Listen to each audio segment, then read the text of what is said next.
Caitlin Clark is at the center of major controversy, and the Indiana Fever are pulling every string to keep her from leaving. Fair or not, reports claim the WNBA and the Fever have warned she may never be allowed back if she goes overseas. Meanwhile, the disrespect she's endured from the team, especially in recent weeks, has been nothing short of shocking. Former head coach Christy Sides? It's clear she never had Clark's back. Just watch this. Boston, you are amazing. Congratulations.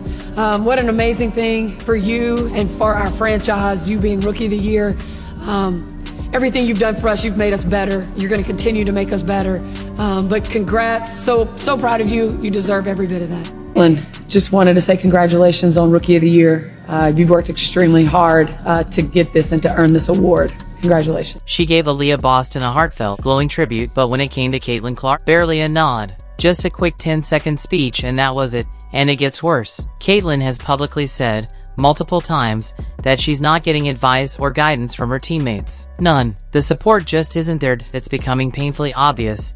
The former Fever coach wasn't a fan, and the team's veterans have been anything but welcoming. Is there more? Unfortunately, yes. This goes even deeper, and it's giving Caitlin Clark every reason to walk away from the Fever for good. Oh, I'm sorry. You poked me in the eye.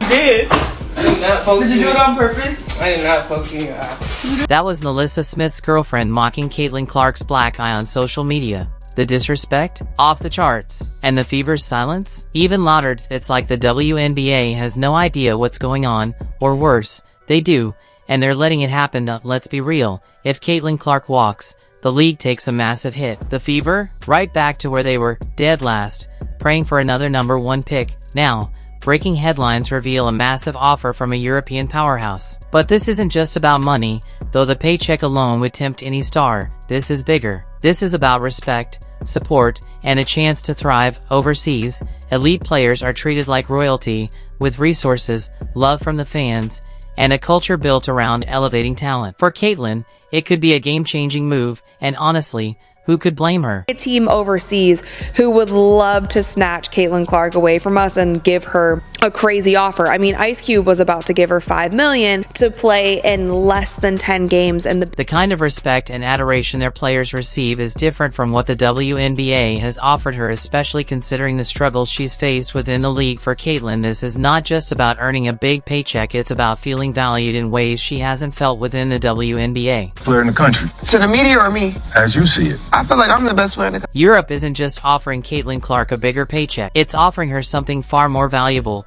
respect. Overseas, she wouldn't be the constant target of cheap shots or sidelined by teammates and coaches. She'd be celebrated, not silenced.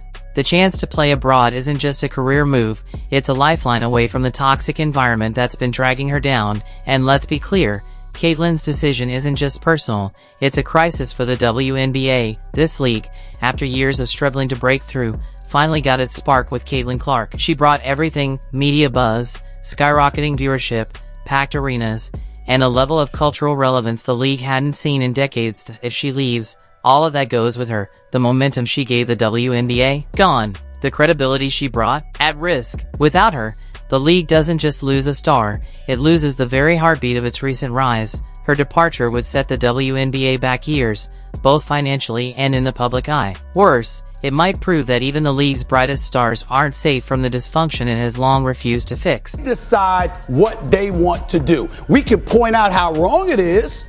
We can point out that that's a reality that shouldn't be a reality. But what we can't do is say, this is what matters. Right. That doesn't, when the audience was telling you, no, something else matters. It's almost ironic. Only now are the WNBA and the Indiana Fever starting to realize just how valuable Caitlin Clark truly is. But the truth? This realization came far too late. For months, she's been unfairly targeted on the court, disrespected by opponents, and even her own teammates. And where was the league? Silent. When Caitlin needed protection, they failed her. When she needed support, they looked the other way. But now that she's thinking about leaving, suddenly, they're scrambling, panicked, doing everything they can to make her stay. Too little. Too late. The wrong team. She's got the wrong skill set to handle the physicality of that league.